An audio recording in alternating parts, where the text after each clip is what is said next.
একই জমি দুজনের কাছে বিক্রি করলে কে হবেন প্রকৃত মালিক? প্রিয় দর্শক, আজকের বিষয়টা খুবই গুরুত্বপূর্ণ। একই জমি দুজনের কাছে বিক্রি করলে কে হবেন প্রকৃত মালিক? প্রথম জন প্রকৃত মালিক হতে পারে, দ্বিতীয় জন প্রকৃত মালিক হতে পারে। আপনারা কিন্তু এতদিন শুনে আসছেন যে প্রথম জনই শুধু প্রকৃত মালিক হবে, দ্বিতীয় জন হবে না। কিন্তু আজকের ভিডিওটা একটু ভিন্ন।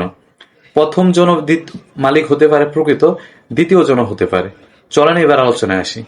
প্রথমত হচ্ছে যে প্রথম ক্রয় করলো সে যদি সঠিক নিয়মে, সঠিক পন্থায়, সঠিক দাগ থেকে সঠিকভাবে ক্রয় করে থাকে, তাহলে প্রথম জন মালিক হবেন।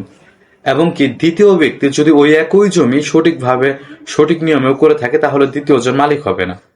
কিন্তু প্রথম জনের যদি জমি যখন ক্রয় করলো, যার কাছ থেকে ক্রয় করলো, তার এনআইডি কার্ড বা তার নিবন্ধন বিভিন্ন জায়গায় বা দাগ নাম্বার, খতিয়ান নাম্বার, এইগুলা যদি ভুল থাকে, তাহলে প্রথম যেই জন ক্রয় করলো সে কিন্তু প্রকৃত মালিক হবে না, দ্বিতীয় জন প্রকৃত মালিক হবে।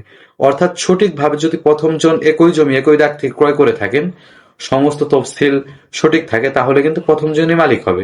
একই জমি দ্বিতীয় জন কিনলে পরবর্তী তৃতীয় জন মালিক হবে না। আশা করি বিষয়টা বুঝতে পারছেন। তথ্যটি শেয়ার করে সকলকে জানার সুযোগ করে দিন। ধন্যবাদ সকলকে। আসসালামু আলাইকুম।